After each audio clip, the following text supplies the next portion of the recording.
Hello everyone. तो आज हम लोग केमिकल बॉन्डिंग में पढ़ने वाले हैं हाइब्रिडाइजेशन के बारे में। ठीक है, हाइब्रिडाइजेशन के बारे में जितनी इंपॉर्टेंट बातें हैं, मतलब ये लेक्चर तो आपके लिए बेसिक है फॉर और जनरल ऑर्गेनिक केमिस्ट्री। अगर आपको ऑर्गेनिक केमिस्ट्री सीखनी है तो ये लेक्चर आपको देखना ही होगा। ठीक है, बिकॉज वहाँ पे हाइब्रिडाइजेशन टीचर्स क्या करते हैं, शॉर्ट में एक फार्मूला दे देते हैं छोटा सा, मैं भी दूंगा, तो उस छोटे से फार्मूले से आपका काम हो जाता है। बट यहाँ हमें हाइब्रिडाइजेशन को डीप में पढ़ना है और जानना है कि आखिर ये सब कैसे हुआ। ठीक, तो हाइब्रिडाइजेशन आने से पहले हमने एक थ्योरी पढ़ी थी पिछले लेक्चर में, जो कि था वैलेंस बॉन्ड थ्योरी। क्या था? Valence bond theory. तो वैलेंस बॉन्ड थ्योरी क्यों फेल कर गई, पहले वो जान लेते हैं, है ना। क्योंकि एक चीज जब फेल होती है तब दूसरी चीज आती है। जब तक वो चीज स्टैंड कर रही है तब तक कोई नई चीज नहीं आएगी। जब एक बार वो थ्योरी फेल हो जाएगी तभी अगली थ्योरी आएगी, है ना। ये तो हम लोगों का नेचर का लॉ है कि एक बंदा अपनी थ्योरी देगा, फिर उसको लोग गलत साबित करेंगे, नया बंदा आएगा। जैसे जब से मॉडर्न पीरियोडिक टेबल आया है तो उसमें कुछ भी खामियां अभी तक हमें नहीं दिखी हैं, तो कोई नया पीरियोडिक टेबल नहीं आ रहा है। बट क्या पता कुछ खामियां हो, मे बी, बिकॉज ऐसा है ना कि मॉडर्न पीरियोडिक टेबल जब आप पढ़ोगे तो उसमें आपको बहुत एक्सेप्शन याद करना पड़ेगा, है ना। जैसा हम लोग अभी तक 10th में क्या पढ़े कि यहाँ से यहाँ तक साइज बढ़ता है, यहाँ से यहाँ तक साइज बढ़ता है, यहाँ से यहाँ तक साइज घटता है और यहाँ से यहाँ तक साइज बढ़ता है ना। तो ये सब हमने पढ़ा। बट अभी आपको एक्सेप्शन याद करना होगा कि यहाँ से यहाँ तक बढ़ता है, फिर दो जगह घट जाता है, फिर बढ़ता है, फिर घट जाता है, पहला और आखिरी वाला बराबर होता है, मतलब बहुत सारा एक्सेप्शन है।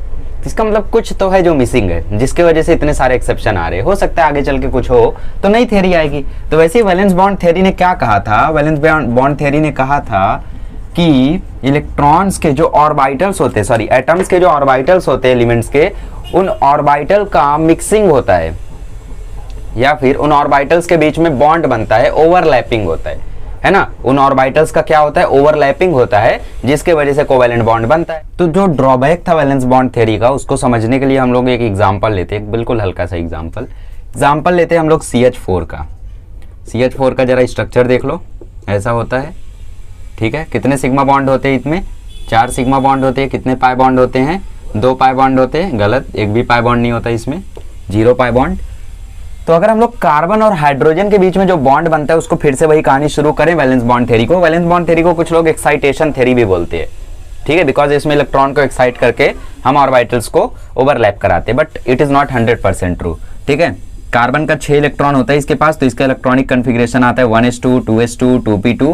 हाइड्रोजन 4 है तो चारों हाइड्रोजन की बात कर लो, सबका होगा 1s1, 1s1, 1s1, 1s1। सबके ऑर्बिटल में एक एक इलेक्ट्रॉन होगा। अपोजिट स्पिन से बनाता हूं मैं। अपोजिट स्पिन से क्यों? क्योंकि अपोजिट स्पिन वाले ही ओवरलैप करते हैं ना, दोनों साइड सेम स्पिन रही तो ओवरलैप नहीं होगा। ये तो इनर शेल है, इसकी बात नहीं करनी है, इन दोनों को बनाते हैं। ये हो गया हमारा 2s2 और ये हो गया हमारा 2p2। एक बात बताओ, क्या यहाँ पे ओवरलैपिंग होगी? ऑब्वियस ही बात है, नहीं होगी, क्योंकि यहाँ पे 2 ही है और यहाँ पे 4 है। अगर इन दो को हम लोग इन दो से मिक्स कराएं तो 2 ही बॉन्ड बनेगा, 1 2, बाकी 2 बॉन्ड कहाँ गया, है ना। तो इन दोनों खाली रह जाएंगे। तो हम लोगों को क्या कराएंगे, इलेक्ट्रॉन को एक्साइट कराएंगे यहाँ से। तो ये आ जाएगा फर्स्ट एक्साइटेड स्टेट में।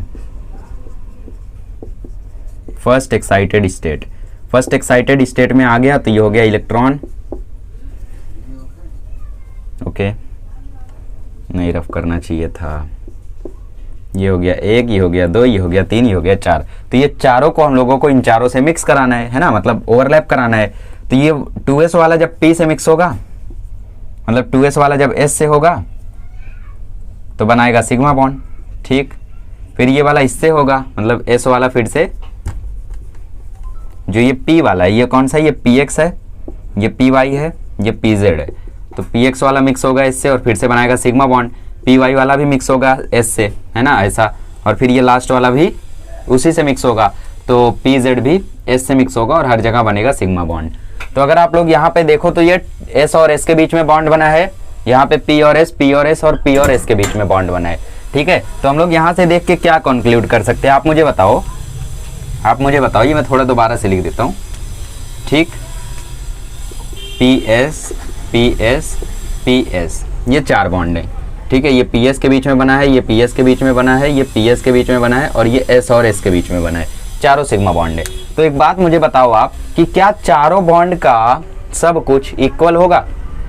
उनकी बॉन्ड एनर्जी, उनकी बॉन्ड लेंथ, उनकी बॉन्ड स्ट्रेंथ, क्या सब कुछ इक्वल होगा? आप मुझे बताओ।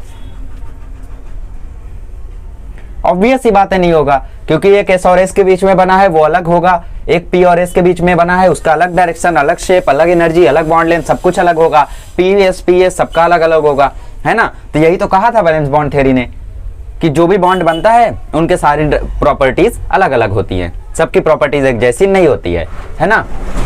बट फिर क्या हुआ, एक्सपेरिमेंटली ये पाया गया कि जो चारों बॉन्ड हैं, जो ये चारों बॉन्ड हैं, इनकी एक एक छोटी सी छोटी प्रॉपर्टी टोटली मैच कर रही है। लगा झटका वैलेंस बॉन्ड थ्योरी को। उन्होंने बोला ये कैसे हो गया, मैं नहीं मानता एक्सपेरिमेंट को। अरे आप देखो ना, एस और एस के बीच में बॉन्ड बना है, ये पी और एस के बीच में बना है, दोनों अलग अलग ही होंगे ना। जैसे एस और एस के बीच में ऐसी ओवरलैपिंग हुई होगी, पी और एस के बीच में ऐसी ओवरलैपिंग हुई होगी। तो हम लोग यहाँ से देख के भी बता सकते हैं कि दोनों का शेप भी अलग है, दोनों का बॉन्ड लेंथ भी अलग होगा, दोनों की एनर्जी भी अलग होगी, है ना। तो बॉन्ड इन लोगों का कहना था कि इक्वल नहीं होगा according to valence bond theory. But experimentally तो प्रूफ कर दिया गया है कि जो भी बॉन्ड की प्रॉपर्टीज थी वो इक्विवेलेंट थी हर एक रिस्पेक्ट में, ठीक है। ऑल फोर बॉन्ड्स या all bonds of CH4 are equivalent in all respects.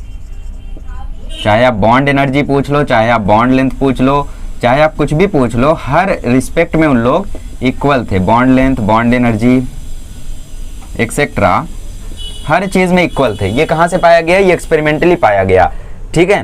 तो ये तो एकदम अपोजिट था, which is the drawback of.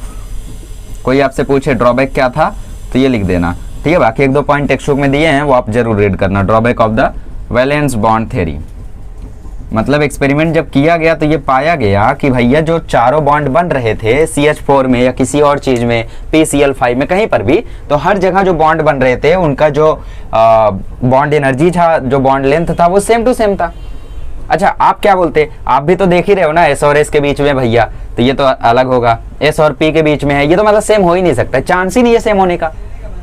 तो मतलब ये पूरी थ्योरी ही गलत थी, ये पूरी चीजें ही गलत थी। ऐसा था क्या, ऐसा भी नहीं था, बट स्टिल ये थ्योरी गलत थी, ठीक। मतलब जैसे अभी आप ही को मैं ये थ्योरी दिखा दूं और आपसे मैं पूछ लूं अभी कि बताओ मुझे S और S और P और S दोनों इक्वल होंगे क्या, सीधा बोलोगे आप नहीं होंगे। यस, नहीं है ये इक्वल, क्योंकि ये स्टेटमेंट ही गलत लिखा है, ठीक है। मतलब ये चीज उन्होंने गलत बताई है वैलेंस बॉन्ड थ्योरी में। और यहाँ पे आ जाता है आप लोगों का हाइब्रिडाइजेशन। अब हाइब्रिडाइजेशन करेगा क्या यहाँ पे पता है, हाइब्रिडाइजेशन कुछ तो करेगा जिसके वजह से ये जो चारों बॉन्ड बने हैं, चारों का शेप, साइज, सब कुछ सेम हो जाएगा। कुछ तो करेगा, क्या करेगा वो हमें देखना होगा। समझ में आया हाइब्रिडाइजेशन क्यों आया, क्योंकि वैलेंस बॉन्ड थ्योरी का एक स्टेटमेंट था, मतलब किसी का भी स्टेटमेंट रहेगा, कोई भी कोई चीज बनाएगा तो देख के समझ में आता है कि ये इक्वल नहीं होंगे, है ना। डायरेक्शनल प्रॉपर्टीज या फिर all the properties of all the bonds are not equal in any respect, या फिर एक दो रिस्पेक्ट में इक्वल हो गई तो हर रिस्पेक्ट में इक्वल नहीं होगी। बट ले आया हाइब्रिडाइजेशन और बोला सब इक्वल होंगे। मतलब एक्सपेरिमेंटली देखा गया, प्रैक्टिकली, तो वहां पे पाया गया कि all bonds are equal in all respect, ठीक है। तो ये ड्रॉबैक हो गया वैलेंस बॉन्ड थ्योरी का, और आ गया हमारा हाइब्रिडाइजेशन। अब हाइब्रिडाइजेशन में क्या होगा वो हम लोग समझते हैं। ओके, तो अब देख लेते हैं हम लोग हाइब्रिडाइजेशन क्या था और कैसा था, ठीक है। अच्छा था, बुरा था बहुत ईजी है हाइब्रिडाइजेशन, बहुत ईजी है। शुरुआत में हम इसका कंसेप्ट सीख लेते हैं, फिर फॉर्मूला सीख लेंगे, पूरा काम आसान। तो hybridization, what is hybridization? Hybridization is the, notes बनाते रहो, is the intermixing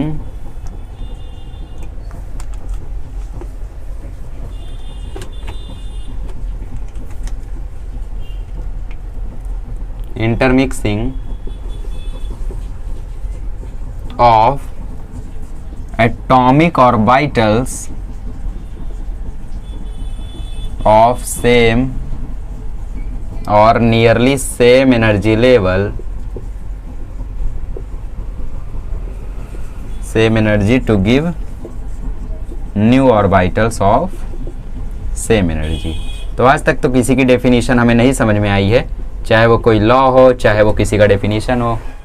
ओके, तो hybridization is the intermixing of atomic orbitals of same और नियरली सेम एनर्जी लेवल, ठीक है, to give orbitals of same energy.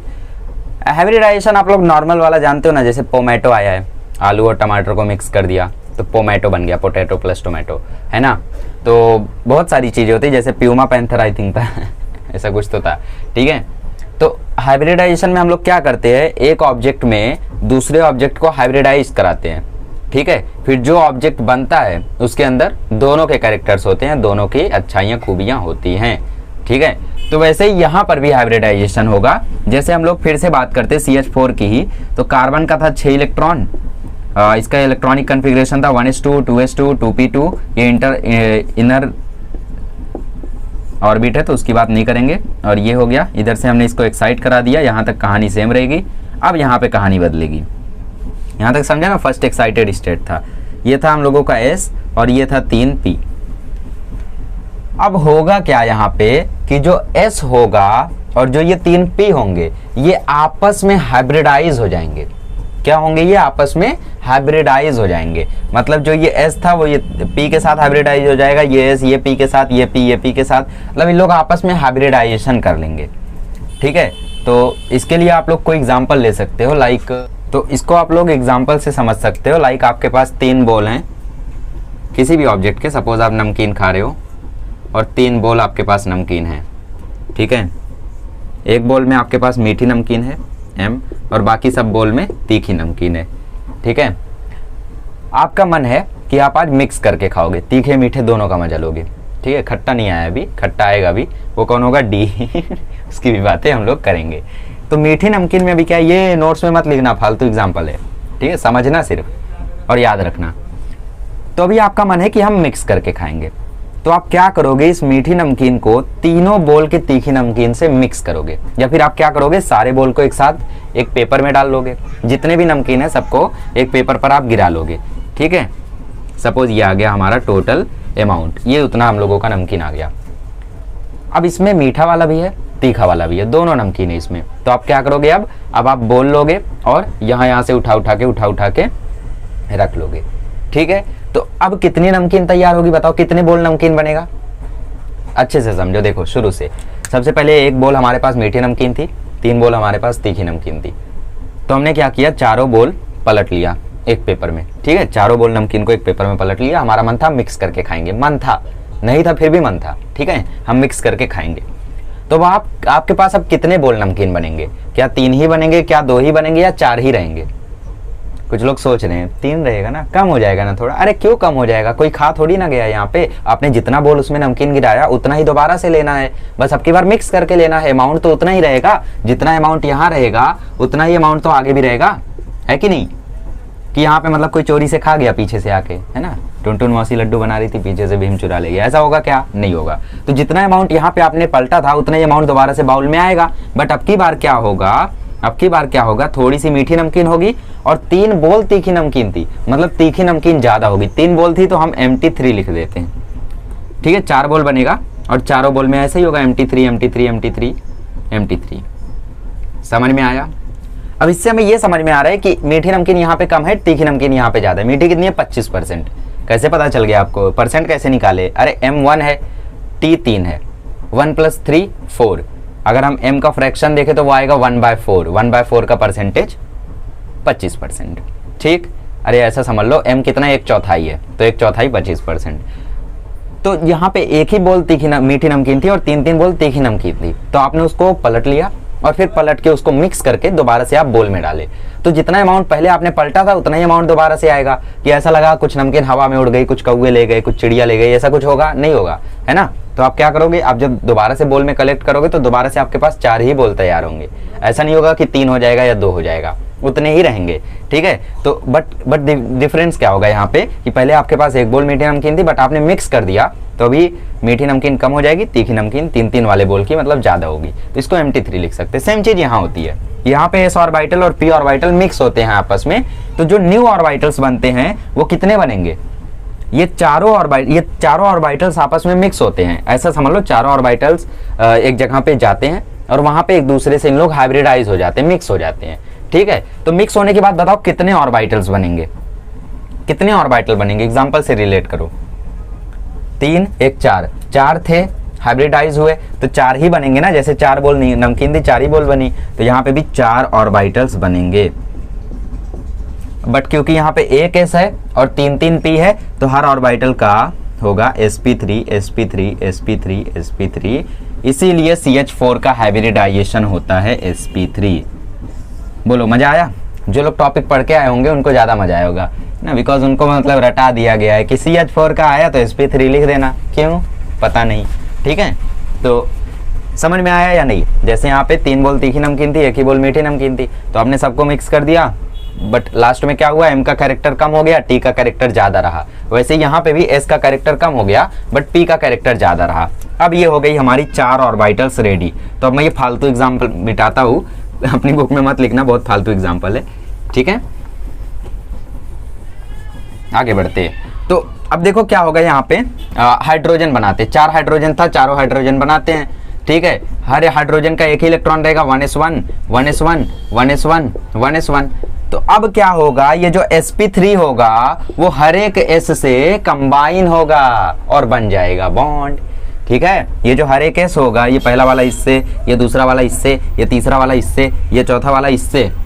तो अभी जो bond बना है वो s और s, p और s ऐसा नहीं बना है। अब की बार जो बॉन्ड बना है वो बना है sp3s sp3s sp3s sp3s sp3s, ऐसा बॉन्ड बना है हम लोगों का। अगर हम लोग स्ट्रक्चर में जाएं तो स्ट्रक्चर देखें, अगर हम लोग H H H H, तो हर एक बॉन्ड किस में बना है, sp3s में, sp3s में, sp3s में और sp3s में। अब बताओ चारों का कैरेक्टर सेम रहेगा क्या? अब बताओ सेम रहेगा क्या? देखो चारों बॉन्ड का जो एनर्जी आएगा वो सेम आएगा। क्यों? क्योंकि ये भी sp3s है, वो भी sp3s है, ये भी sp3s है, ये भी sp3s है, तो इनके कैरेक्टर सेम आएंगे। बट एक पॉइंट यहाँ पे लिखा है, सेम और नियरली सेम एनर्जी। ठीक है, s और p का लगभग देखो यहाँ पे 2s है, यहाँ पे 2p है, तो एनर्जी लगभग इन लोगों का सेम है, तो इन लोग कंबाइन हो जाएंगे। बट सपोज यहाँ 2s होगा, यहाँ पे 3d होगा, तो वहाँ पे पॉसिबल नहीं होगा। ठीक, समझ में आया? तो ये कंसेप्ट जरूरी है, अगर ऐसा नहीं हुआ तो फिर थोड़ी बहुत वहाँ पे अनबैलेंस हो जाएगा, तो उसके बारे में सोचना नहीं है। खैर ऐसे होता ही है। फील हुई बात? 4 ऑर्बिटल थे, लास्ट में 4 ही ऑर्बिटल बनी, बट s का कैरेक्टर कम हो गया, p का कैरेक्टर 3 हो गया। अगर इसमें आपसे पूछूं कि s का कैरेक्टर कितना है तो बोलोगे 25%, p का कैरेक्टर 75%। कैसे आया पता नहीं समझ सकते हो। देखो ये बच्चों वाला खेल है, sp3 है, 1s है, 3p है। ठीक है, तो परसेंटेज अगर आपको निकालना है तो कैसे निकालते हो, मार्क्स स्कोर्ड। मार्क्स स्कोर्ड मतलब s कितना है, 1 डिवाइडेड बाय टोटल मार्क्स, कितने मार्क्स का था, 1 + 3 4 मार्क्स का, मल्टीप्लाई बाय 100, निकाल लो, 25% आ जाएगा। वैसे ही अगर p का निकालना है तो मार्क्स स्कोर्ड 3, कितने मार्क्स का था, 4 मल्टीप्लाई बाय 100, 75 आ जाएगा। ठीक, तो इस तरीके से आपको क्वेश्चन आ सकता है, जेई में आ जाता है कई बार। ठीक है, नीट में भी। तो ये सारी चीजें आपको याद रहनी चाहिए। तो अब की बार जो बॉन्ड बना है वो बना है sp3 और s के बीच में, sp3 और s के बीच में, तो इसीलिए अब की बार देखो आप चारों का प्रॉपर्टी वगैरह सब कुछ सेम है, सब कुछ सेम टू सेम है। और एक दिक्कत थी वैलेंस बॉन्ड थ्योरी के साथ, वैलेंस बॉन्ड थ्योरी ज्योमेट्री नहीं बता रही थी। ठीक है, कोई भी मॉलिक्यूल की रचना मतलब कैसा दिखता है वो ज्योमेट्री नहीं बता रही थी वैलेंस बॉन्ड थ्योरी। ठीक है, ये भी एक ड्रॉबैक था, तो अपने नोट्स में ये पॉइंट डाल लो। ड्रॉबैक मैंने पिछले लेक्चर में इसीलिए नहीं बताया, बिकॉज हाइब्रिडाइजेशन के साथ बताता तो ज्यादा फील आता आपको। तो वीबीटी क्या कर रहा था, ज्योमेट्री नहीं बता रहा था, तो यहाँ पे हाइब्रिडाइजेशन आया, और हाइब्रिडाइजेशन हमें ये भी बता देगा कि सामने वाले की ज्योमेट्री कैसी है। जैसे इसकी ज्योमेट्री होती है टेट्राहेड्रल, टेट्राहेड्रल कुछ ऐसा दिखता है 3D में। ठीक है, मतलब पिरामिड जैसा, ऊपर से 3 रहेगा और नीचे से ऐसा, मतलब प्लेन पर इन लोग पड़े रहते। देखो मैं फोटो दिखा देता हूँ आपको, वो बेटर रहेगा। तो हाइब्रिडाइजेशन ने ज्योमेट्री भी दिखा दी, तो इसलिए हाइब्रिडाइजेशन सक्सेस हो गया। कोई थियरी नहीं थी हाइब्रिडाइजेशन, हाइब्रिडाइजेशन एक तरीके का कंसेप्ट है। ठीक है, चलो आगे बढ़ते हैं और लिखते हैं हम लोग हाइब्रिडाइजेशन के इंपॉर्टेंट पॉइंट्स। चलिए अच्छा हुआ मैंने पॉज करके लिख लिया, काफ़ी टाइम लग जाता। देखो इंपॉर्टेंट पॉइंट्स है क्या है, अभी मत नोट करो। कुछ लोग मतलब पॉज करके नोट करने लग जाते हैं, बट बाद में दिक्कत होती है, बिकॉज अभी मैं कुछ इंपॉर्टेंट एक्सप्लेनेशन दूंगा एक एक पॉइंट का, तो वहाँ पे आपको दिक्कत आ जाएगी। ठीक, आप सोचोगे एक्सप्लेनेशन अब कहाँ लिखूँ, तो ऐसा मत करो।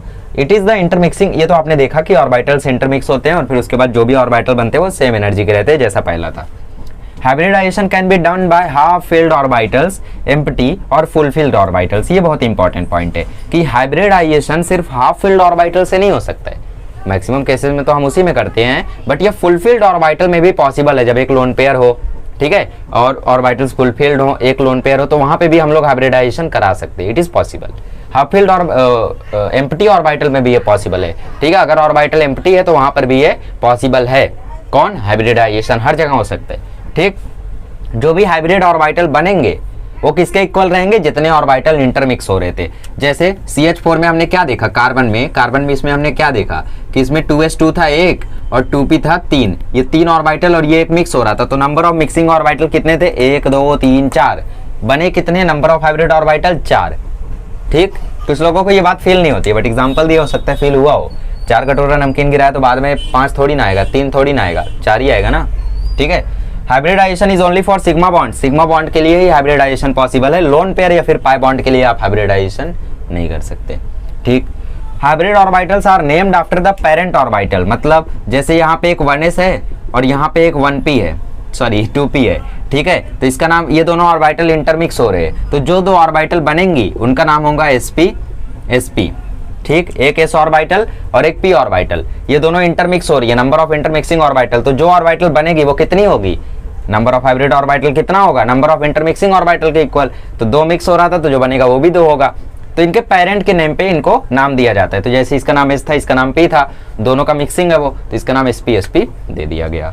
शेप ऑफ हाइब्रिड ऑर्बिटल, इनका शेप कैसा होता है? देखो, जैसे हम लोग यहाँ पे बात करें, s ऑर्बिटल ऐसा होता है, p ऑर्बिटल ऐसा होता है, f ऑर्बिटल ऐसा होता है, सॉरी d ऑर्बिटल ऐसा होता है, और f की तो बात नहीं करेंगे।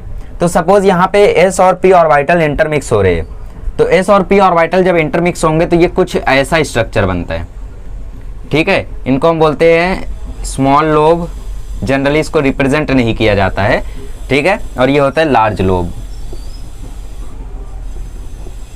ठीक है, इनके इंटरमिक्स होने पर ऐसी हम लोगों को शेप दिखाई देता है। ठीक है, इसको बोलते हैं स्मॉल लोब, इसको बोलते हैं लार्ज लोब। समझ में आया वो? Hybrid orbital are orbitals oriented such that repulsion between them is minimum. अब जैसे हाइब्रिड ऑर्बिटल्स बनी, जैसे हमने यहाँ पे ये देखो, ये ऑर्बिटल है, कौन सी ऑर्बिटल है? हाइब्रिड ऑर्बिटल है। ठीक है, s और p की।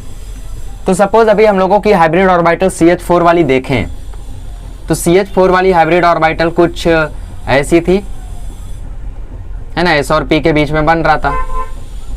तो ये हाइब्रिड ऑर्बिटल कुछ ऐसी होंगी। तो अब इन हाइब्रिड ऑर्बिटल्स के बीच में क्या होगा? रिपल्शन होगा। क्या होगा? इनके बीच में रिपल्शन होगा। ये इसको धक्का देगा, वो इसको धक्का देगा, तो इनके बीच में रिपल्शन होगा। तो रिपल्शन के कारण ये एक जगह पर सेट हो जाते हैं। मतलब जैसे अभी यहाँ पे 3 लोग हैं, उसको मुझे अच्छे से रफ करना होगा। ठीक है, जैसे सपोज यहाँ पे अभी 3 लोग हैं, तीनों कैसे हैं? तीनों ऐसे हैं। ठीक, बट उनके बीच में एक बैग झगड़ा चालू हो गया, रिपल्शन चालू हो गया। तो ये झगड़ा कब शांत होगा? जब एक ऐसा हो जाएगा, एक ऐसा हो जाएगा, एक ऐसा हो जाएगा। तो सेम ऑर्बिटल के साथ भी होता है, उनके बीच में जब रिपल्शन होता है तो उनकी एक अपनी ही ज्योमेट्री तैयार हो जाती है और वो वहीं तक जाते हैं। सपोज अभी ये झगड़ा यहीं पे शांत हो गया तो ये यहीं तक जाएंगे। सपोज ये झगड़ा यहाँ पे जाने के बाद शांत हुआ तो वो वैसे हो जाएंगे। ठीक है, तो उनके वजह से एक ज्योमेट्री क्रिएट हो जाती है और हम लोग वहाँ पे बॉन्ड एंगल वगैरह देख लेते हैं। ठीक है, तो पहले कैसा था? ऐसा था, बट हाइब्रिड ऑर्बिटल के बीच में रिपल्शन होता है तो इसलिए लोग इस तरीके से शिफ्ट हो जाते हैं कि रिपल्शन खत्म हो जाए। अच्छा, रिपल्शन से दिक्कत क्या है? रिपल्शन होगी तो वहां पे स्टेबिलिटी नहीं होगी, रिपल्शन मिनिमम होगा तो स्टेबिलिटी ज्यादा होगी, इससे बन जाता है ज्योमेट्री। और हम देख लेते हैं कि ऑर्बिटल की ज्योमेट्री कैसी है। ठीक है, किससे देखेंगे? हाइब्रिडाइजेशन से। अब हम लोग देख लेते हैं टाइप्स ऑफ हाइब्रिडाइजेशन। चलिए, तो हम लोग लिखते हैं यहाँ पे हाइब्रिडाइजेशन और यहाँ पे हम लोग लिखते हैं ज्योमेट्री। ठीक, और फिर उसके बाद एक एक एग्जांपल से हम लोग सीखेंगे कि कब कौन सी हाइब्रिडाइजेशन आती है। ठीक है, और फिर हम लोग सीखेंगे कि स्ट्रक्चर से हम लोग कैसे पता कर सकते हैं हाइब्रिडाइजेशन, और लास्ट में फॉर्मूला। ओके, तो अगर हाइब्रिडाइजेशन sp है तो ज्योमेट्री होती है लीनियर। लीनियर बोले तो सीधा ऐसा। ठीक, ये होती है ज्योमेट्री अगर हाइब्रिडाइजेशन है sp। अगर हाइब्रिडाइजेशन है sp2 तो ज्योमेट्री होती है ट्रायंगुलर प्लेनर। क्या होती है? Triangular planar. अच्छा, पता कैसे चलेगा sp है या sp2 है? बताऊंगा ना, अभी काहे टेंशन ले रहे हो। अगर है हाइब्रिडाइजेशन sp3 तो मैंने ये बताया आपको, ज्योमेट्री होगी टेट्राहेड्रल। मैं क्या करता हूँ, टेक्स्ट बुक से पिक काट के यहाँ पे लगाते चलता हूँ तो आपको थोड़ा समझ में आएगा कि ये कैसा दिखता है, ये कैसा दिखता है। टेक्स्ट बुक जरूर रीड किया करो। ठीक है, अगर हाइब्रिडाइजेशन है sp3d तो ये होगा ट्राइगोनल बाय पिरामिडल। ठीक है, ट्राइगोनल बाय पिरामिडल। अब ये कब होगा? जब एक s 3p और एक d इनके बीच में इंटरमिक्सिंग हो जाए तो वहां पे ज्योमेट्री बनेगी ट्राइगोनल बाइपिरामिडल। ठीक है, अगर हाइब्रिडाइजेशन है sp3d2 तो वहां पे ज्योमेट्री बनेगी octahedral.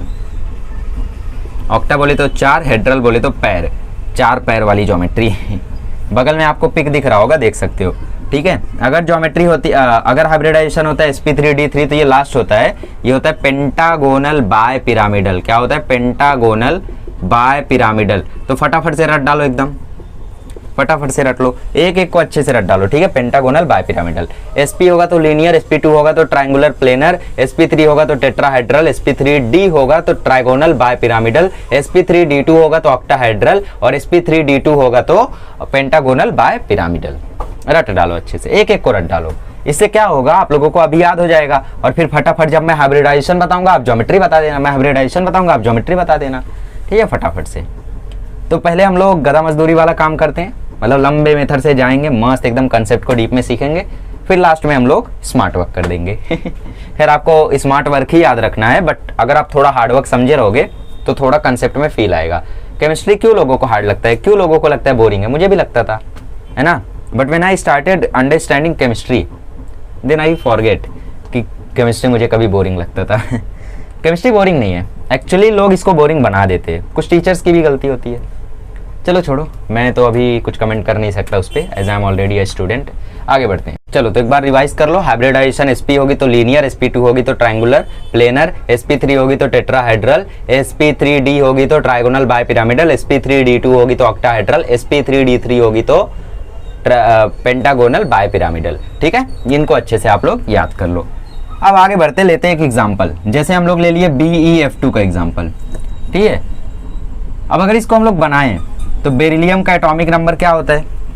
Do you know the beryllium का एटॉमिक नंबर? हाई हेली बी 4 होता है। फ्लोरीन का कितना होता है? मैं फेरस बोल रहा था इसको। फ्लोरीन की बात करें तो फ्लोरीन का एटॉमिक नंबर आई थिंक 9 होता है ना। याद नहीं रखता मैं पीरियोडिक टेबल याद रखता हूँ। ठीक है, इनका एटॉमिक नंबर मतलब याद तो हो जाएगा, बट पीरियोडिक टेबल याद रखता हूँ, तो उससे मुझे याद आता है कि पहला ये फिर ये। कुछ इंपॉर्टेंट के याद रखने पड़ते। छोड़ो, इसका इलेक्ट्रॉनिक कन्फिग्रेशन होगा 1s2 2s2। ये तो इनर शेल है, यहाँ पे हमें सिर्फ वैलेंस शेल की बात करनी है, तो 2s2 का डायग्राम बनाओ। ये हो गया 2 इलेक्ट्रॉन। F की बात करो, 9 इलेक्ट्रॉन है, 1s2 2s2 2p कितना 2p5।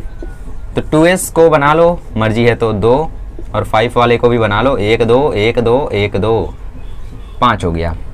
ठीक, अब मुझे बताओ क्या यहाँ पे इंटरमिक्सिंग हो पाएगी? क्या ऑर्बिटल्स बन पाएंगे? नहीं बन पाएंगे, क्योंकि एक फुल है और एक खाली है। तो हम लोग यहाँ पे एक्साइटेशन वाली थ्योरी लगाएंगे। यहाँ पे 2p भी है बट उसमें 0 इलेक्ट्रॉन है, तो उसको लेकर आते हैं, उसको देते हैं 1 इलेक्ट्रॉन। चल भाई तू छटक के वहाँ जा, तो ये भटक के वहाँ गया और ये ऐसा हो गया। ठीक, फर्स्ट एक्साइटेड स्टेट में आ गया। कौन आ गया? Beryllium, first excited state. ठीक है, ये s वाला ऑर्बिटल है, ये p वाला ऑर्बिटल है। अब जरा इसके हाइब्रिड ऑर्बिटल बताओ। एक s है और दूसरा p है, तो इनके हाइब्रिड ऑर्बिटल 1 और 1, 2 ऑर्बिटल इंटरमिक्स हो रहे हैं, तो हाइब्रिड ऑर्बिटल भी 2 ही बनेंगे। एक होगा sp, दूसरा भी होगा sp। अब ये जो दोनों sp हैं वो इसके साथ बॉन्ड बना लेंगे। ठीक है, 2 sp हैं वो इसके साथ बॉन्ड बना ले। ठीक है, तो ये वाला sp इसके साथ बॉन्ड बना लेगा, और 2 फ्लोरीन है, मतलब एक और फ्लोरीन होगा, तो उसको भी बना लो। इवेंचुअली मैं बनाना नहीं चाहता था, देखो बना लेते हैं, सिर्फ p वाला बनाते हैं। ठीक है, 1 2 1 2 1 2 अपोजिट स्पिन बनाओ। ठीक, तो ये sp इससे मिक्स हो जाएगा, तो ये आप लोग देख लो बॉन्ड तैयार हो गया।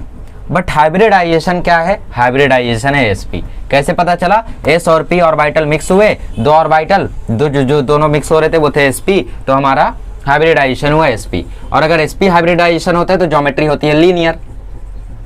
ठीक, इसका शेप कुछ ऐसा होता है, ये हम लोगों का s और p और ये s और p। ठीक, और ये इस तरीके से इनके बीच में जो एंगल होता है वो होता है 180 डिग्री। इसीलिए जब आप BeF2 का स्ट्रक्चर बनाओगे वो ऐसा बनाओगे, BeF। अब आप BeF2 को ऐसा भी तो बना सकते थे, BeF, या फिर ऐसा भी तो बना सकते थे, BeF। आपने BeF को ऐसा ही क्यों बनाया, सीधा ही क्यों बनाया? Reason is hybridization. Reason is hybridization. Hybridization sp मतलब ज्योमेट्री लीनियर, लीनियर ज्योमेट्री मतलब एंगल 180 डिग्री। इधर कितना है? 90 डिग्री। इधर कितना है? Acute angle. इधर कितना है? 180। तो इसीलिए स्ट्रक्चर को भी डिफाइन करता है हाइब्रिडाइजेशन। सोचो आप स्ट्रक्चर भी जान जा रहे हो, अगर आपने हाइब्रिडाइजेशन पता कर लिया तो आप उसका स्ट्रक्चर भी बनाओगे। जैसे अगर हम लोग कार्बन की बात करें, जो आप CH4 बनाते हो ना इस तरीके से, CH4 आप कैसा बनाते थे अभी तक, मतलब पिछले लेक्चर तक, आज के लेक्चर के शुरुआत तक आप ऐसा बनाते थे, बट दिस इज रॉन्ग, ऐसा नहीं बनेगा, 90 डिग्री नहीं होता इनके बीच में एंगल, ठीक है, देखेंगे अभी कैसा होता है। बट फिलहाल आप लोग ये समझ लो कि हमें हाइब्रिडाइजेशन से यहाँ पे ये भी पता चल रहा है कि स्ट्रक्चर कैसा होगा। समझ में आया कैसे? एक S और एक P मिक्स हो रहे थे तो ऑर्बिटल बना sp, sp है तो लीनियर, लीनियर है तो 180 डिग्री सीधा, ठीक है, तो इसीलिए इसका स्ट्रक्चर ऐसा होता है, ना कि ऐसा ना कि ऐसा। ये दोनों गलत हैं, नोट मत कर लेना भाई, ये दोनों गलत हैं, ये सही है, ये सही है। आगे बढ़ते हैं, अगला देखते हैं। चलो तो अब बात करते हैं BF3 का। तो BF3 का जरा बनाओ, हाय हेली BB। तो बोरॉन का एटॉमिक नंबर होता है 5, तो 1s2 2s2 2p1, तो जरा 2s2 बनाओ, ऐसा होगा, 2p1 बनाओ, ऐसा होगा। मतलब इधर एक्साइटेशन कराना ही होगा क्योंकि फ्लोरीन 3 है, बोरॉन तो एक ही है, तो 3 फ्लोरीन के साथ एक बोरॉन का इलेक्ट्रॉन कैसे अटैच होगा, है ना। फ्लोरीन का बना लो, फ्लोरीन का 9 होता है तो इसका बना लो 1s2 2s2 2p5, p वाला बनाता हूँ सिर्फ। ये हो गया एक, ये हो गया दूसरा फ्लोरीन और ये हो गया तीसरा फ्लोरीन, 3 फ्लोरीन है ना, एक F और ये तीसरा F। 1 2 1 2 1 1 2 1 2 1 1 2 1 2 1, ठीक है, अपोजिट स्पिन। अब देखो हम इसको लेकर आएंगे फर्स्ट एक्साइटेड स्टेट में, हम लोग इसको ट्रांसफर करेंगे यहाँ पे, ठीक है। फर्स्ट एक्साइटेड स्टेट, FES लिखूंगा, बुरा मत मानना, ठीक। तो फर्स्ट एक्साइटेड स्टेट में जब ये आएगा तो एक ही इलेक्ट्रॉन इधर रहेगा और बाकी इलेक्ट्रॉन यहाँ पे ट्रांसफर हो जाएगा। अब क्या होगा, अब ये ऑर्बिटल है S, ये ऑर्बिटल है P, ये ऑर्बिटल है P।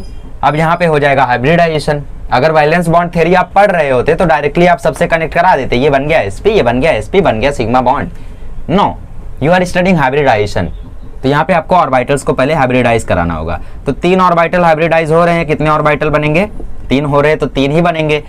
इनके पेरेंट 2p है मतलब p2, एक s है तो मतलब sp2, तो sp2 sp2 sp2 और sp2 रहता है तो कौन सी ज्योमेट्री होती है, याद करो, ज्योमेट्री होती है ट्रायंगुलर प्लेनर। क्या होता है, ट्रायंगुलर प्लेनर। क्या होता है, ट्रायंगुलर प्लेनर, ठीक है। तो अब ये 3 ऑर्बिटल में से एक ऑर्बिटल इसके साथ, एक ऑर्बिटल इसके साथ, एक ऑर्बिटल इसके साथ कंबाइन हो जाएगा और ज्योमेट्री बन जाएगी ट्रायंगुलर प्लेनर। ट्रायंगुलर प्लेनर के बीच में इसीलिए जो BF3 का स्ट्रक्चर होता है वो ऐसा होता है, BF F F। इनके बीच में जो बॉन्ड एंगल होता है वो होता है 120 डिग्री का, 120 डिग्री का। सीधा सीधा क्वेश्चन आ सकता है नीट में, what is the bond angle between the triangular planar in the geometry triangular planar. तो ऑप्शन दिया रहेगा 109, 90, 180, 120, तो 120 मार देना, इजी, सीधा क्वेश्चन आ सकता है। तो ये रटना होगा आपको, ठीक। हाइब्रिडाइजेशन, ज्योमेट्री और एंगल, 3 चीजें आपको रटनी होगी। चलो आगे बढ़ते हैं। चलिए बात करते हैं एक और एग्जांपल की, CH4। एक एक करके हम लोग सबको स्टडी कर रहे हैं। पहले हमने sp स्टडी कर लिया, फिर sp2 and now we are studying sp3, ठीक। कार्बन का atomic number 6, 1s2 2s2 2p2, hydrogen 4 रहेगा, 1 2 3 4, 1s 1s 1s 1s, ठीक। बोर होता है ना ये थोड़ा करने में, मुझे भी होता था जब शुरुआत में मैंने सीखा था, but when I got pleasure of this theory of this type of knowledge, तब मजा आने लगा ये सब करने में, है ना। वरना भी पढ़ाते टाइम में मैं ये सब नहीं करता, सीधा लिख देता ना, CH4 है, इसका हाइब्रिडाइजेशन sp3, sp3 में ये एंगल, ये ज्योमेट्री, खत्म। ऐसे ही तो पढ़ाते हर जगह हाइब्रिडाइजेशन, ठीक। देखो अगर हम लोग बात करें तो ये इनर शेल है, उसकी बात करेंगे नहीं। 2s2 बनाओ, ऐसा है, 2p2 बनाओ, ऐसा है।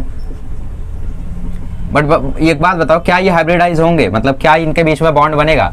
ऑफ कोर्स नहीं बनेगा। क्यों? क्योंकि इधर 2 ही अनपेयर्ड इलेक्ट्रॉन है, इधर 4 है, तो हमें इधर भी 4 करना होगा। तो हम लोग इसको लाएंगे फर्स्ट एक्साइटेड स्टेट में। फर्स्ट एक्साइटेड स्टेट में ये इलेक्ट्रॉन हम लोग यहाँ पे भेज देंगे, तो ये कहानी वही सेम रहेगी यार, ये सब तो पता ही है आपको ना। अब तो माहिर बन गए हो आप, मास्टर एकदम, चैंपियन, ठीक। तो अब ये 4 ऑर्बिटल है, एक s है और 3 p है, तो ये हाइब्रिडाइज होंगी पहले, बॉन्ड बनाने के पहले ये हाइब्रिडाइज होंगी, ठीक है। तो कितने ऑर्बिटल बनेंगे? 4 ऑर्बिटल बनेंगे। क्यों 4 ऑर्बिटल बनेंगे? क्योंकि 4 ऑर्बिटल इंटरमिक्स हो रही थी। सबका नाम क्या होगा? sp3 sp3 sp3 sp3, ठीक है। तो 4 ऑर्बिटल बनेंगी sp3 की, और इसका हाइब्रिडाइज मतलब ये दोनों फिर कनेक्ट हो जाएंगे ना, छोड़ो ये सब, ये इसके साथ, ये इसके साथ, ये इसके साथ और ये इसके साथ। तो हाइब्रिडाइजेशन कार्बन का क्या आ जाएगा? sp3, किसमें? CH4 में। कार्बन का हाइब्रिडाइजेशन sp3 CH4 में, ठीक। सेंट्रल एटम का हाइब्रिडाइजेशन लेते हैं हम लोग, किसका हाइब्रिडाइजेशन? सेंट्रल एटम का। वरना आप लोग बोलोगे H का हाइब्रिडाइजेशन, H का हाइब्रिडाइजेशन नहीं, सेंट्रल एटम का। ठीक, तो यहाँ पे sp3 क्या होता है? sp3 अभी तो बताया था टेट्राहाइड्रल। टेट्राहाइड्रल की ज्योमेट्री ऐसी होती है, कैसे बताऊं? ओके, ट्राई करता हूँ। ठीक ये इस तरीके से sp3, ठीक है, इस तरीके से कुछ दिखता है। एक सेकंड,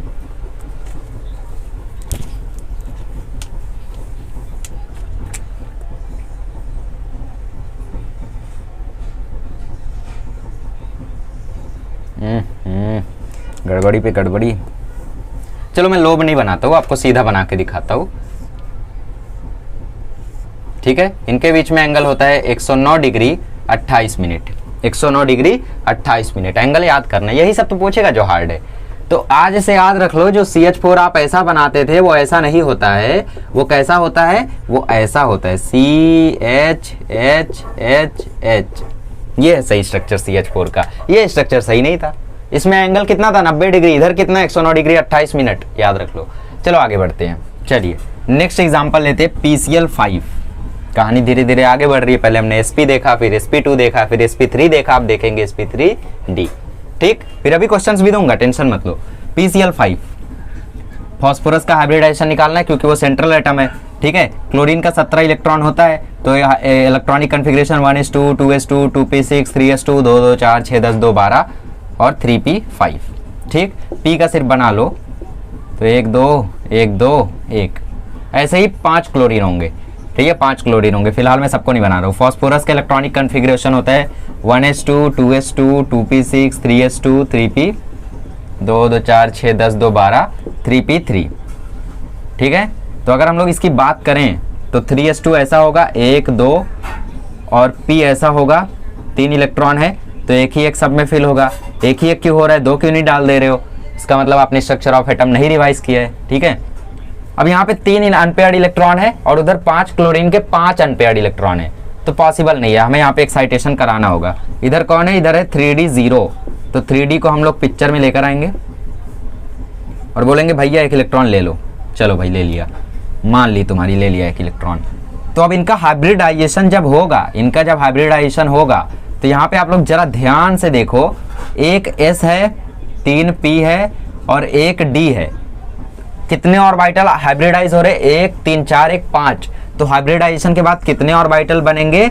1 2 3 4 5, और सबका हाइब्रिडाइजेशन होगा sp3d sp3d sp3d sp3d और sp3d। ऐसा क्यों? क्योंकि एक s है, 3 p है, एक d है, sp3d, 3 p p3, एक d d1, एक s s1 sp3d। ठीक, अब ये 5 sp3d क्लोरीन से कंबाइन होंगे और फिर वही बात होगी जो आप जानते हो। ज्योमेट्री की बात करें तो क्या था? Trigonal bipyramidal, trigonal bipyramidal. ठीक है, इसकी बात करें तो इसको आप लोग ऐसा समझ सकते हो कि जैसे 2 पिरामिड्स होते हैं वैसा। ठीक है, 2 पिरामिड्स। इसका मैं स्ट्रक्चर खुद से तो नहीं बना सकता because I am very weak in 3D drawing. Eventually मैं ड्राइंग में ही वीक हूँ, तो आपको मैं स्ट्रक्चर दिखा देता हूँ PCl5 का। ठीक, चलिए तो अब हम लोग बात कर लेते हैं थोड़ी सी। हमने sp देख लिया, sp2 देख लिया, sp3 sp3d देख लिया। अब देख लेते हैं sp3d2 जिसका एग्जांपल है SF6। कौन सा? ये 5वां है ना, sp sp2 sp3 sp, okay 5वां।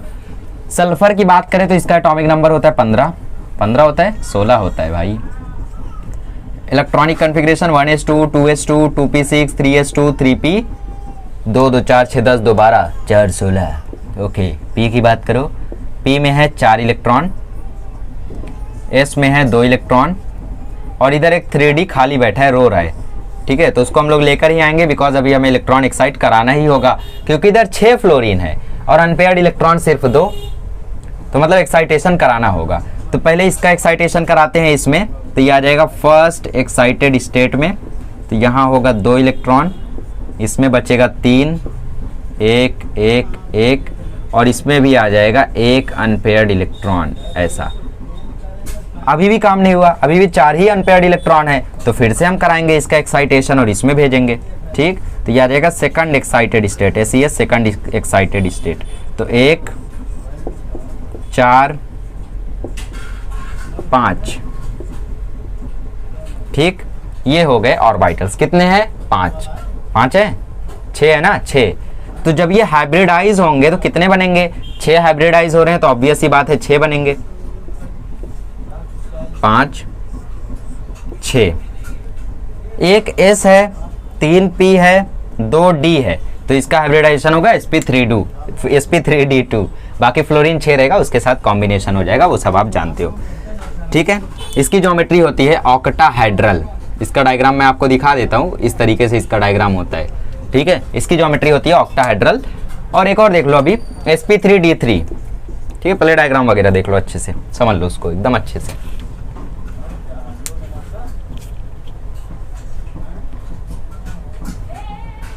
ठीक है, क्लियर हुआ? चलो अब एक एग्जांपल लिख सकते हैं IF7 का। ठीक है, IF7। अब ये क्या बोला है? ये बहुत बड़ा एग्जांपल है। ठीक है, इसको आप लोग एक्साइटेशन वगैरह करा के देख सकते हो, नहीं देखोगे तो भी चलेगा, क्योंकि कहानी कहाँ तक जाती है? कहानी जाती है sp3d तक, बट मैं कहानी लेकर आया हूँ sp3d2 तक, और अब लेकर जा रहा हूँ sp3d3 तक। यहाँ तक जाती नहीं है वैसे। ठीक, आपके सिलेबस में sp3d बहुत है, बहुत है। ठीक है, ज़्यादातर sp3, sp2, sp3, sp2 यही दिखेगा, पहला और आखिरी नहीं।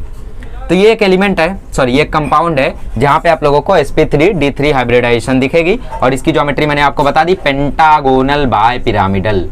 Pentagonal bipyramidal. तो जितनी बातें हमें समझ में आई हैं, उन बातों को पहले हम लोग लिख लेते हैं, रिवाइज कर लेते हैं, फिर पता करते हैं हाइब्रिडाइजेशन। और ठीक है, और तरीके देखते हैं। मतलब कभी आपको स्ट्रक्चर दे दिया तब कैसे, कभी आपको फटाक से पता करना है तो आप ये सब थोड़ी ना कराओगे। एक्साइट कराया, पता चला टाइम खत्म, टाटा, है ना? तो ऐसा नहीं करना है। चलिए, तो अभी तक हम लोगों ने कुछ चीजें सीख ली हैं, रिवाइज करते हैं। Hybridization, geometry, angle. ठीक, ये चीजें हमने सीख ली हैं। तो फटाफट बोलो। sp, sp2, sp3, sp3d, sp3d2, sp3d3। ठीक, ज्योमेट्री sp की क्या होती है? लीनियर। एंगल कितना होता है? 180 डिग्री। इसका होता है trigonal bi triangular triangular planar. ठीक, ट्रायंगुलर प्लेनर। एंगल कितना होता है भाई? 120 डिग्री। मार्कर रो रहा है। sp3 की हाइब्रिडाइजेशन टेट्राहेड्रल, ज्योमेट्री टेट्राहेड्रल। ठीक, sp3 की ज्योमेट्री टेट्राहेड्रल। एंगल होता है 109 डिग्री 28 मिनट। sp3d की ज्योमेट्री क्या होती है भाई? Trigonal bye pyramidal.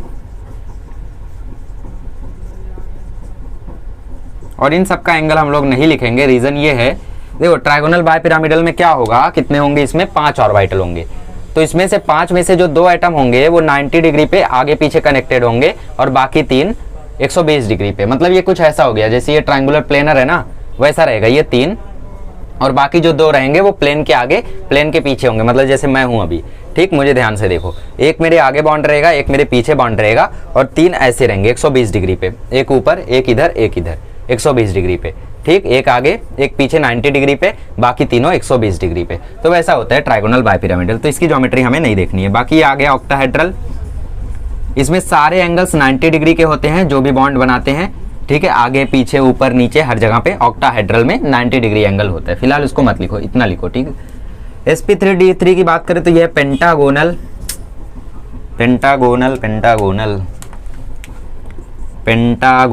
Bye pyramidal. Pentagonal bipyramidal में कुछ 90 डिग्री बनाते हैं, कुछ 72 डिग्री बनाते हैं, बट आपको लिखने की जरूरत नहीं है। ठीक, ये हो गया उनका ज्योमेट्री, ये हो गया उनका एंगल, ये हो गया उनका हाइब्रिडाइजेशन। अब हम लोग सीखते हैं कि किस तरीके से आप लोग स्ट्रक्चर से हाइब्रिडाइजेशन पता कर सकते हो, प्लस आप लोग फटाक से हाइब्रिडाइजेशन चुटकियों में 10 सेकंड में कैसे पता कर सकते हो, देखते हैं। चलिए, तो अब सीख लेते हैं हम लोग हाइब्रिडाइजेशन यूजिंग स्ट्रक्चर्स। धीरे धीरे ये चैप्टर समाप्ति की ओर आ रहा है बोर्ड वालों के लिए। जैसे बोर्ड वालों को मैं एक valence shell electron pair repulsion theory अगले लेक्चर में बता दूंगा, फिर मॉलिक्यूलर ऑर्बिटल थ्योरी बता दूंगा, वहां पे उनका चैप्टर खत्म हो जाएगा। अगले 2 वीडियो में बोर्ड वालों के लिए चैप्टर खत्म हो जाएगा। बाकी जो नीट और जेई वाले हैं उनको हाइड्रोजन बॉन्डिंग भी पढ़नी है, प्लस आगे जो वंडरवॉल फोर्सेज हैं, ठीक है, डाइपोल मोमेंट है, ये सब भी आपको पढ़ना होगा। बाकी जो बोर्ड वाले हैं उनका lecture molecular orbital theory last होगा।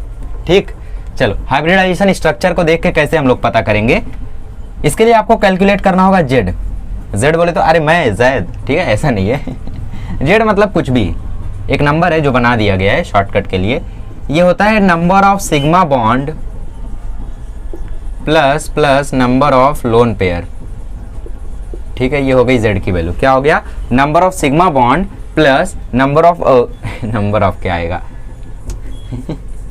Plus lone pair on central atom, ठीक है। सेंट्रल एटम पे कितना लोन पेयर है प्लस कितने सिग्मा बॉन्ड प्रेजेंट है, वो होगी जेड की वैल्यू। अब आगे दो तरीके हैं, एक तो आप रट लो कि sp आया, अगर सॉरी अगर z की वैल्यू 2 आई तो sp, 3 आई तो sp2, ज्योमेट्री याद रहनी चाहिए, sp का लीनियर, जाने तो लिख नहीं पाऊंगा, sp का लीनियर, sp2 का ट्रायंगुलर प्लेनर और sp3 का टेट्राहेड्रल, sp3d का ट्रायगोनल बाय पिरामिडल, 6 आया तो sp3d2 बोले तो ऑक्टाहेड्रल, और 7 आया तो sp3d3 बोले तो क्या बोले तो पेंटागोनल बाय पिरामिडल, ठीक। अब दूसरा तरीका क्या है, एक तरीका ये है, दूसरा तरीका आप ऊपर से लिखते आओ S P P P D D D D D, एक एस लिखो, 2 पी लिखो, सॉरी एक एस लिखो, 3 पी लिखो और 5 डी लिखो, या फिर 3 ही लिखो, कोई दिक्कत नहीं है। अब अगर z की वैल्यू 1 आती है, 1 तो आएगी नहीं कभी, बिकॉज 1 आएगी तो क्या हाइब्रिडाइजेशन एस होगा, अकेले हाइब्रिडाइज कोई हो सकता है क्या, नहीं, तो z की वैल्यू 2 तो रहेगी। तो z की वैल्यू 2 आई तो ऊपर से 2 उठा लेना, तो हाइब्रिडाइजेशन हो गई sp। z की वैल्यू 3 आई तो ऊपर से 3 उठा लेना, तो हाइब्रिडाइजेशन हो गई 1s, 2p मतलब sp2। z की वैल्यू 4 आई तो ऊपर से 4 उठा लेना, तो आ जाएगा sp3, ठीक। कमेंट करके बताओ कौन सा इजी लगा, ठीक है, जो भी इजी लगा लिख लो अपनी बुक में, उस हिसाब से आप लोग करो। तो हो गया ये formula, sigma bond lone pair आप जान चुके हो। अब मैं आपको स्ट्रक्चर देता हूँ और आप फटाफट हाइब्रिडाइजेशन, उसकी ज्योमेट्री, उसका एंगल बताते जाओ। चलिए तो मैं आपको फटाफट क्वेश्चन देता हूँ। जैसे ही हो गया SO3, हमने इन सब के स्ट्रक्चर बनाए हैं, ठीक। SO3 होता है ट्राइगोनल, स्ट्रक्चर देख के ही हाइब्रिडाइजेशन बता सकते हो ना। स्ट्रक्चर देखो कितना है, एंगल है 120 डिग्री। 120 डिग्री कौन सी ज्योमेट्री में होता था, ट्राइगोनल ट्रायंगुलर प्लेनर, ठीक। मैं बार बार ट्रायगोनल उसको बोल रहा हूँ, ट्रायंगुलर को, तो उसमें 120 डिग्री होता था। और ट्रायंगुलर प्लेनर कब होता था, sp2 पे। नहीं मालूम, छोड़ो, हमें कुछ नहीं मालूम, हम कैलकुलेट करेंगे z होता है नंबर ऑफ सिग्मा बॉन्ड, कितने सिग्मा बॉन्ड है ये तो मालूम रहना चाहिए, ये नहीं मालूम होगा तो फिर खत्म, टाटा। 1 2 3 सिग्मा बॉन्ड हैं, तो z की वैल्यू 3, ऊपर से 3 उठा लो, 3 क्या आया, sp2, खत्म, हो गया सॉल्व। एक और एग्जांपल लेते हैं, H2O, ऑक्सीजन का हाइब्रिडाइजेशन बताओ। ये हो गया OH, इसके पास रहता है 2 लोन पेयर। लोन पेयर को हम ऐसा करके दिखाते हैं, हालांकि लेविस डॉट स्ट्रक्चर में हमने ऐसा नहीं दिखाया था, बट मैंने बताया था वहाँ पे कि हम लोग ऐसा रिप्रेजेंट करते हैं लोन पेयर को, ठीक है। गुब्बारा बनाते हैं, उसके अंदर 2 इलेक्ट्रॉन ऐसा दे देते हैं। तो इसके लिए z की वैल्यू क्या होगी, 2 सिग्मा और 2 ये 2 + 2, इसके लिए z की वैल्यू होगी 2 sigma bond plus 2 lone pair, तो z की वैल्यू आई 4, तो ऊपर से 4 उठा लो, 4 उठाओगे तो आएगा sp3। तो ये कौन सा हो जाएगा, ये हो जाएगा टेट्राहेड्रल, क्या हो जाएगा, टेट्राहेड्रल, ठीक। Geometry hybridization sp3, angle 109 degree 28 minute, और sp2 हो जाएगा हम लोगों का ट्रायंगुलर प्लेनर, ठीक है, एंगल 120 डिग्री। तो ये हो गया, कुछ एग्जांपल और देते हैं, टेंशन मत। चलिए तो खटाखट इनके स्ट्रक्चर में बना देता हूँ और आप इनकी ज्योमेट्री बता दो। NH3 का स्ट्रक्चर कुछ ऐसा होता है, 1H 2H तीसरा H, ठीक। PCl5 का स्ट्रक्चर, और एक पीछे की तरफ Cl Cl Cl Cl Cl, ठीक है। इसका मतलब ऐसा होता है, आगे पीछे और बाकी 3 ऐसा, बाकी 3 कैसा, ट्रायंगुलर प्लेनर जैसा, ठीक है। ये हो गया PCl5। SO4 2- कैसा होता है भाई, SOO सिंगल बॉन्ड O, ठीक है। SO4 2- में सिंगल बॉन्ड, इधर माइनस, इधर कुछ नहीं। NO3- कैसा होता है, थोड़ा सा चेंज करेंगे, SO4 2-,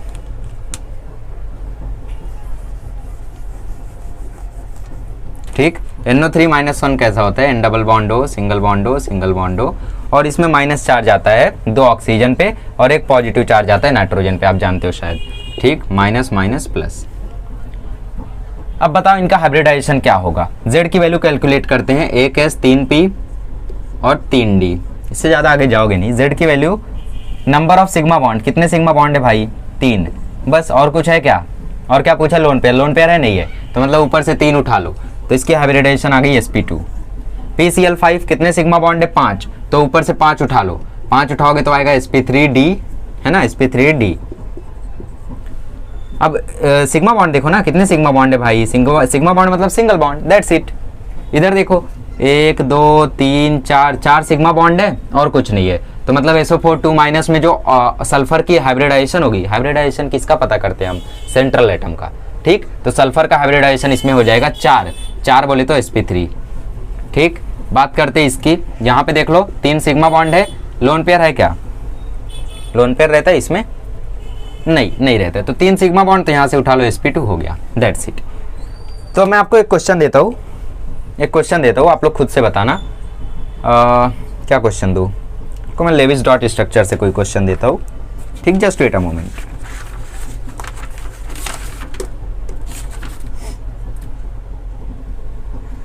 चलो ऑक्सीजन का हाइब्रिडाइजेशन बताओ H3O+ में, ये आपका होमवर्क है। चलो आगे बढ़ते हैं और देखते हैं एक और फॉर्मूला हाइब्रिडाइजेशन का। चलिए तो अब देख लेते हैं हम लोग हाइब्रिडाइजेशन का फॉर्मूला। अच्छा आपको पता है क्या मैंने स्ट्रक्चर वाला क्यों बताया, नहीं पता आपको, मुझे भी नहीं पता ऐसा नहीं है, एग्जाम में जब आपको क्वेश्चन आएगा तो हो सकता है स्ट्रक्चर देके हाइब्रिडाइजेशन पूछ ले। जेई में तो नहीं आएगा, जेई का इतने बुरे दिन नहीं आए, मुझे पता है लेवल इजी हुआ है, बट इतने बुरे दिन नहीं आए हैं, ठीक है।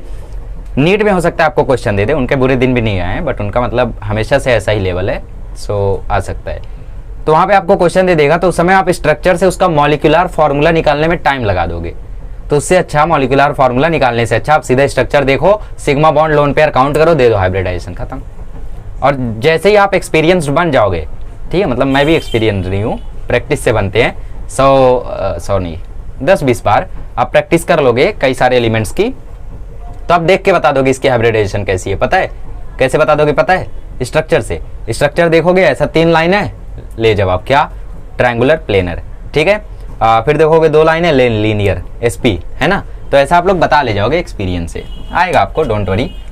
हाँ तो इसमें भी z ही है, z की ही वैल्यू है, ठीक है, और sp p p d d d इतना काफ़ी है। फॉर्मूला क्या है, फॉर्मूला है z is equal to half into number of valence electron on central atom plus negative charge, या माइनस पॉजिटिव चार्ज पहले लिख देते हैं, minus positive charge plus negative charge, क्योंकि उधर माइनस लिखता तो आपको हो सकता है कंफ्यूजन हो जाता, minus negative charge plus number of monovalent atoms. ये मोनोवैलेंट का भला है, मोनोवैलेंट क्या होता है, मोनोवैलेंट होता है वो एलिमेंट जिसके वैलेंस शेल में 1 इलेक्ट्रॉन हो, ठीक, मोनोवैलेंट मतलब वो एटम जिसके वैलेंस शेल में, जिसकी वैलेंसी 1 हो, ठीक, मोनोवैलेंट मतलब वो एटम जिसकी वैलेंसी 1 हो। Example hydrogen, chlorine, fluorine, bromine, iodine, ये सब, ठीक, तो इनकी वैलेंसी 1 होती है, तो ये होते हैं मोनोवैलेंट एटम। तो फॉर्मूले से करते हैं हम लोग, ठीक, फॉर्मूला लगाते, चलो पहले निकालते हैं SO4 2- का। सेंट्रल एटम सल्फर रहेगा, सल्फर के वैलेंस इलेक्ट्रॉन, अरे पता ही नहीं। अच्छा सल्फर के इलेक्ट्रॉनिक कॉन्फ़िगरेशन बताओ, 16 इलेक्ट्रॉन होते हैं इसका, हाँ बताओ, फॉस्फोरस के जस्ट बाजू में आता है, ठीक, तो फॉस्फोरस का 15, तो इसका 16, तो वैलेंस इलेक्ट्रॉन में कितने होंगे, 2 8 6, तो इसके 6 इलेक्ट्रॉन होंगे वैलेंस शेल में, तो इधर आ गया 6। माइनस पॉजिटिव चार्ज तो नहीं है, प्लस नेगेटिव चार्ज जोड़ दो, 2 नेगेटिव चार्ज जोड़ दो, plus number of monovalent atom, यहाँ पे कोई ऐसा एटम है जो मोनोवैलेंट हो, नहीं है, खत्म। 6 2 8 हो गया, 8/2 4 आ गया, तो ऊपर से 4 उठा लो, ये आ गया इसका हाइब्रिडाइजेशन sp3। कितना इजी है, कितना इजी है। CH4 में कार्बन का निकालो, हाइब्रिडाइजेशन हम सेंट्रल एटम का निकालते हैं, नोट में लिख लो, CH4 का निकालो, z is equal to half carbon की valency, number of valence electron on carbon, carbon के वैलेंस इलेक्ट्रॉन, कितने वैलेंस इलेक्ट्रॉन है, देखो वैलेंसी और वैलेंस इलेक्ट्रॉन में क्या होगा, जैसे मैं क्लोरीन का बोलूँ तो क्लोरीन के वैलेंस इलेक्ट्रॉन 7 हैं, बट उसकी वैलेंसी 1 है, ठीक, तो इसीलिए मिसकंसेप्शन मत लाना, वैलेंस इलेक्ट्रॉन। तो कार्बन के वैलेंस इलेक्ट्रॉन 4 होते हैं, पॉजिटिव चार्ज नहीं है, नेगेटिव चार्ज नहीं है, कुछ नहीं करना है, मोनोवैलेंट एटम है, कौन, हाइड्रोजन, 4 हाइड्रोजन है, 4 हाइड्रोजन जोड़ दो, 8/2 आ गया 4, ऊपर से 4 उठा लो, अभी हमने उठाया था, आता है sp3 में ज्योमेट्री होती है टेट्राहेड्रल, एंगल होता है 109 डिग्री 28 मिनट्स, ठीक। चलो तो ये अब मैं आपको कुछ क्वेश्चन दे देता हूँ, आप उसके आंसर बताओ, फिर छुट्टी ले लो। चलिए तो z का फॉर्मूला एक बार और हम लोग रिवाइज करेंगे, half into number of valence electron of central atom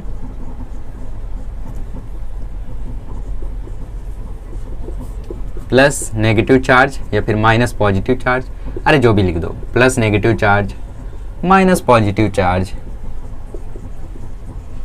plus number of monovalent atom. पहले मुझे भी ये फॉर्मूला बहुत बड़ा लगता था, अरे क्या फॉर्मूला दिए सर ने हम लोगों का डायरेक्टली जनरल ऑर्गेनिक केमिस्ट्री शुरू किया था, तो उसमें सबसे पहले हाइब्रिडाइजेशन ही बताया, क्योंकि हाइब्रिडाइजेशन नहीं आएगा तो आपको नहीं आएगा ऑर्गेनिक केमिस्ट्री, समझ में नहीं आएगा। हाँ कुछ लोग समझ भी जाते हैं, महान है उन लोग तो वरना कुछ लोग बोलेंगे अभी, है ना, मन में तो सोच ही लेते हो, कमेंट करने से भले ही डरते हो। तो सबसे पहले मैं बोला यार क्या फॉर्मूला है ये बट आफ्टर दैट इजी लगने लगा आफ्टर प्रैक्टिस। तो क्वेश्चन दे देता हूँ, चलो H2O का बताओ, NH3 का बताओ, और किसका बताओगे, PCl5 का बताओ, और H2S का बताओ, SiF4 में बताओ, किसका बताओगे, सेंट्रल एटम का। सेंट्रल एटम कौन, जो नंबर में कम हो, इधर कौन है ऑक्सीजन, इधर कौन है नाइट्रोजन, इधर कौन है फॉस्फोरस, इधर कौन है सल्फर, इधर कौन है सिलिकॉन, ठीक। और किसका बताओगे, और बता दो CO3 2- का, और कुछ आपको होमवर्क दे देता हूँ, चलो जाने दो, और बता दो Xenon O2 F2 का, और बता दो Xenon F4 का। बस इनका आप हाइब्रिडाइजेशन बता दो, फिर छुट्टी ले लो, ठीक है। तो फटाफट करते हैं हम लोग और छुट्टी देते हैं आपको, मुझे भी छुट्टी लेनी है, बहुत ज़्यादा टाइम हो गया। क्या लिखा था मैंने यहाँ पे, अरे क्या, अच्छा सिलिकॉन F4 शायद, और इधर क्या लिखा था भाई CO3 2- ना, हाँ आगे बढ़ते, Z कैलकुलेट करते, Z is equal to half number of valence electron, oxygen में कितने वैलेंस इलेक्ट्रॉन 6, प्लस कोई पॉजिटिव चार्ज कोई नेगेटिव चार्ज कुछ नहीं, मोनोवैलेंट एटम है कौन, हाइड्रोजन, कितना है 2, नंबर हाँ कितना है 2, तो 6 + 2 8/2 आया 4 आया, तो ऊपर से 4 उठा लो, और अगर 4 आता है तो ऐसा भी याद कर सकते हो Z की वैल्यू और हाइब्रिडाइजेशन का रिलेशन, ठीक, Z और हाइब्रिडाइजेशन, Z आया 2 तो sp3 आया तो sp2, 4 आया तो sp3, 5 आया तो sp3d, 6 आया तो sp3d2, और 7 आया तो sp3d3। तो 4 आया तो क्या होगा, sp3 वो लिख लेना आप। Z is equal to half nitrogen के वैलेंस इलेक्ट्रॉन 5 + 3 मोनोवैलेंट एटम ना, नाइट्रोजन के वैलेंस इलेक्ट्रॉन में कितने, वैलेंस शेल में कितने इलेक्ट्रॉन होते हैं, हाई एली, ओके, ऑक्सीजन के बाद आता है, ओके, ऑक्सीजन से जस्ट पहले आता है, तो इसके 6 थे तो इसके 5 रहेंगे, समझ में आ रहा है ना, 2 इलेक्ट्रॉन पहले फिर 5। नाइट्रोजन का या इलेक्ट्रॉनिक कन्फिग्रेशन करो 7 रहता है, तो इलेक्ट्रॉनिक कन्फिग्रेशन आएगा 2 और 5, ठीक, तो 5 आया वैलेंस शेल में, 5 + 3 आ गया 8, यहाँ पे आपका ओल्डर इलेक्ट्रॉनिक कन्फिग्रेशन चल जाएगा, कोई दिक्कत नहीं है, 8/2 4, फिर से आएगा sp3। PCl5 का निकालो, फॉस्फोरस के वैलेंस शेल में, फॉस्फोरस का इलेक्ट्रॉनिक 15 है ना, 2 8 5, तो 5 प्लस मोनोवैलेंट एटम है क्लोरीन, 5 क्लोरीन है तो +5 जोड़ दो, प्लस माइनस का चार्ज नहीं है तो झंझट नहीं है, तो आ गया 10/2, तो आ गया Z की वैल्यू 5, Z की वैल्यू 5 आएगी, तो मुझे हाइब्रिडाइजेशन दिख रही है sp3d। H2S की बात कर लो, हाफ इंटू सल्फर के यहाँ पे वैलेंस इलेक्ट्रॉन बताओ, सल्फर के वैलेंस इलेक्ट्रॉन होंगे 6, 2 हाइड्रोजन मोनोवैलेंट एटम 8/2 4, इसका आप कर लेना, ये मैं बताता हूँ, इसका आप कर लेना, सिलिकॉन का बताना है, ठीक। CO3 2- Z is equal to half number of valence electron of carbon 4, plus negative charge 2, positive charge नहीं है, कुछ है और कुछ नहीं है, तो 4 + 2 6/2 आया 3। अभी थोड़ी देर पहले CO3 2- का हमने निकाला था, ये आपको होमवर्क दिया था, पता नहीं, 3 आया तो sp2, ठीक। इसका बताओ, Xenon का इसमें बताओ, हाफ इंटू Xenon में जो वैलेंस इलेक्ट्रॉन होंगे वो 7 होंगे, क्यों, क्योंकि ये सब नोबल गैसेज है, सॉरी नोबल गैसेज है तो 8 होंगे ना, तो number of valence electron 8। Oxygen कोई मोनोवैलेंट एटम है, फ्लोरीन है 2, और प्लस माइनस कोई चार्ज नहीं है, तो 10/2 तो आया 5, तो sp3d।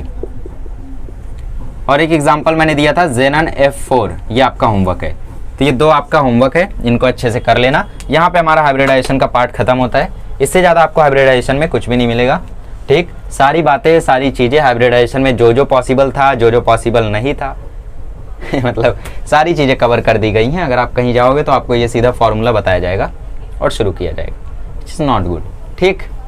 चलो तो अगले लेक्चर में मिलेंगे, तो हम लोग सीखेंगे valence shell electron pair repulsion theory, VSEPR, ठीक, बहुत ही इंपॉर्टेंट थ्योरी है।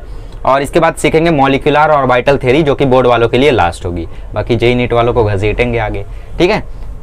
वैसे तो बड़ी थ्योरी है, तो 1 घंटे 10 मिनट या 1 घंटे 20 मिनट या 1.5 घंटे तक में एक ही वीडियो में हम लोग खत्म करेंगे, ठीक है। बिकॉज ज़्यादा वीडियोस में बनाना नहीं चाहता, क्योंकि आगे चल के हो सकता है आप इन वीडियोस को एज अ रिवीजन देखो तो दिक्कत आ सकती है। चलिए फिर मिलते हैं अगले लेक्चर में। Thank you so much.